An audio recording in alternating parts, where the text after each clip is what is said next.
Hello everybody, my name is Christian Charlo. Welcome to your market report. Today we're Friday, November 29th. Today folks, I want to talk to you about a movement that we had in the gold sector that explains the increase in the bullish cycle on the TSX.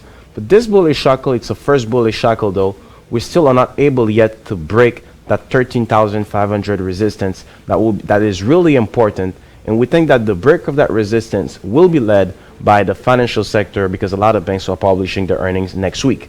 But on the first movement, what stocks on the gold sector are helping fueling that momentum? Well, first of all, the gold spot price is slightly breaking out though, but if we take a look at this, it's a first movement, right?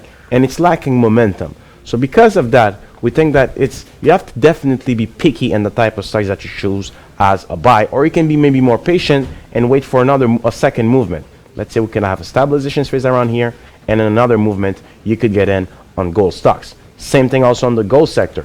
Yes, we clearly have a break of that short-term downward trend if we take a look at this here, but there's still a long-term downward trend that is there, and even if we broke that short-term downward trend. So there's some potential on the gold sector though, but in terms of the stocks that were breaking out today, a lot of them are lacking momentum. Lakeshore Gold, for instance, and that makes us wonder, do investors believe really on that movement? When you take a look at Lakeshore Gold, that is losing some momentum. Argonaut Gold, same scenario. On a short term, it's clearly breaking out though, but look, there's an important resistance that's there. So are you willing to get in now, or are you willing to be more patient to wait for a break of that resistance at 579? We do recommend to actually be more patient and wait for another movement on that stock because there's still a resistance that's there, and we had a lot of false breakout on the gold sector. Another one that is interesting is Alamos Gold. But Alamos Gold though, that was an important support.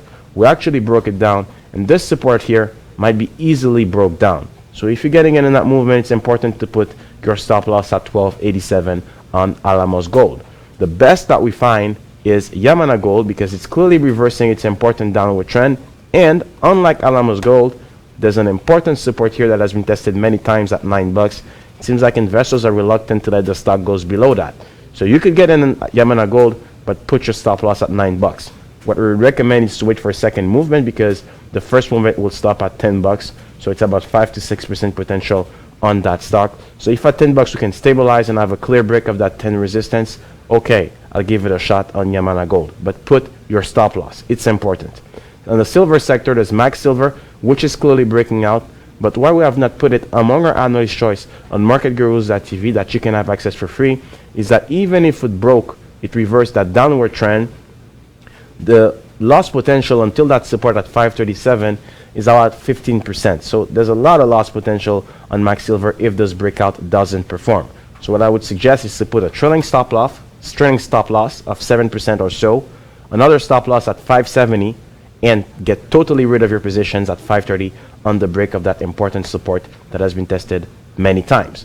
Now, Pan American Silver is also breaking out, but there's a resistance that's there at 1165, so we think it's not the best stock to get in.